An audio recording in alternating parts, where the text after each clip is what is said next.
Bonjour Mathilde. Bonjour. Donc, tous les jours, comme d'habitude, on prend la date du jour, le 23 août, là, et on va remonter un petit peu dans le temps, voir ce qui s'est passé dans d'autres 23 août. 2001, 2001, oui, on parlait déjà de la rentrée scolaire, ça, Oui, c'est et logique. à l'époque, déjà, on se plaignait de l'augmentation des prix, et pourtant, c'était la dernière rentrée en francs.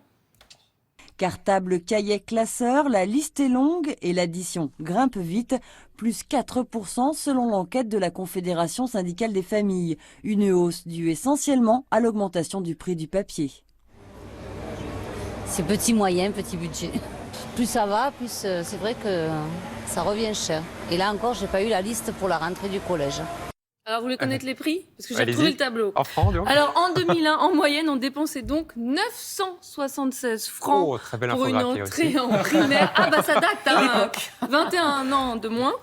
1963 francs pour En une sixième. entrée au collège. Ça fait combien en euros, Jean-Baptiste?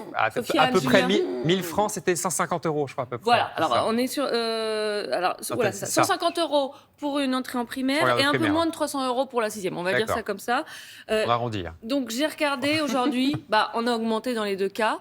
Selon le Figaro, aujourd'hui on se retourne de 190 € pour la primaire et 377 € pour une entrée au collège. Ouais, ça fait une belle Des familles qui augmentation. ont prévu de dépenser moins cette année pour une rentrée placée sous le signe de l'inflation. C'est vrai que ça fait une belle inflation quand même depuis le début des années 2000. Allez, on va enchaîner 23 août 2006 et la fin d'une séquestration.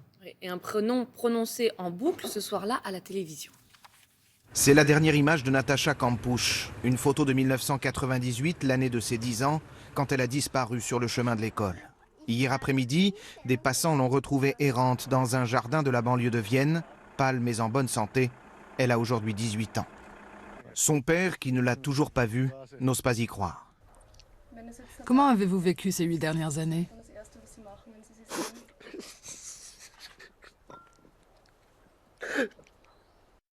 Le père de Natacha Kampusch explose en larmes devant les caméras. On se vrai que souvient c'est un tous nom, de tous, faits divers qui avaient fait Ouais, ça a la vraiment une de marqué tous les les esprits. journaux au niveau mondial. Sa fille, enlevée sur le chemin de l'école à 10 ans, vient de s'évader.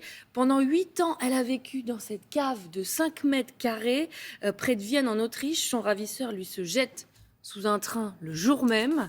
Et depuis, visiblement, Natacha Kampusch a du mal, et on la comprend, à retrouver une vie normale. C'est ce qu'elle racontait dans un livre paru en 2016. Et il n'y a pas longtemps, c'est dans un documentaire qu'elle témoignait, où elle confiait être victime de cyberharcèlement, ce qui paraît complètement hallucinant. 8 ans dans une cave de 5 mètres carrés. C'est vrai qu'on comprend effectivement qu'on soit difficile de s'en remettre. Allez, on va enchaîner avec le 23 août 1969. Il y a une chanson diffusée ce jour-là à la télévision. Ouais, je vous dis le tube de la ménagère. Oh là. Un frigidaire, voilà. un joli Bah four. alors. Évidemment. Voilà. Faut vraiment faut vous rafraîchir la mémoire. Chanson que c'est la complainte du Du progrès, progrès. que l'on doit à Boris Vian. Boris Vian, bravo.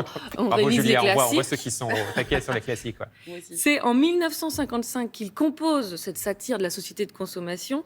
Nous sommes alors au tout début de l'explosion de l'électroménager en France. Allez, on va terminer le 23 août 1992 avec un reportage sur un nouveau centre de vacances. Oui, alors on connaissait le Club Med, Ouais. les vacances sportives ou les retraites spirituelles, mais est-ce que vous connaissez Centre Chevalier? Pas du tout. Hein? Non? Eh bien, écoutez, je vais vous laisser découvrir ces vacances d'un nouveau genre. Oublier les soucis de la ville, le XXe siècle et son chaos. Ces hommes et ces femmes ont fait un formidable bond dans l'espace-temps. Ils vivent à l'époque des chevaliers de la table ronde, ou du moins, ils font comme si. Jalila est assistante sociale. Elle passe ici une quinzaine de jours chaque été au milieu d'étudiants, de fonctionnaires ou de cadres. Eh bien, je ramène de la force et une certaine disponibilité qui me permet d'être efficace dans mon travail. Voilà, alors vivre comme un ménestrel, est-ce que pour être plus performant au boulot, ça vous Ça vous tente d'en Déguisé comme ça pour faire télématin? Ah bah c'est Ça pourrait 15 être bien, jours, hein. un séjour de vacances au temps des Chevaliers Pas mal. pour justement se déconnecter et puis revenir plus performant. Oui, ça, je suis pas sûr de revenir plus performant après ça. par Alors, contre. C'est- bon, J'y vais que si les chefs sont là. oui. Julia? Moi, je passe mon tour. Moi, J'ai des occupations, bien, avec la- je suis mère de famille. Avec la couronne, là. oui, ça vous irait bien cette Absolument, petite mais tenue. pas 15 jours. Hein. J'ai vérifié, malheureusement, Centre Chevalier n'existe plus. Ah. ça n'a pas, ça n'a pas, Quelle déjà, ça n'a pas déception. vraiment marché. Mais quel dommage. Non, le dernier concept à la mode, c'était quoi cette année? Ah voilà, vous me séchez. Les glaçons. Les tracances. Ah, les Les traquants. traquants. Mais Ah bah oui, ah oui. Les tracances, Les pour télé- ceux qui les Travail seraient... en vacances, Les voilà. vacances. Voilà, c'est Continuez de un bosser pendant les charmant vacances. concept Ouais. qui nous vient du Canada. Super. Un tiers des salariés se connecteraient pendant ces congés.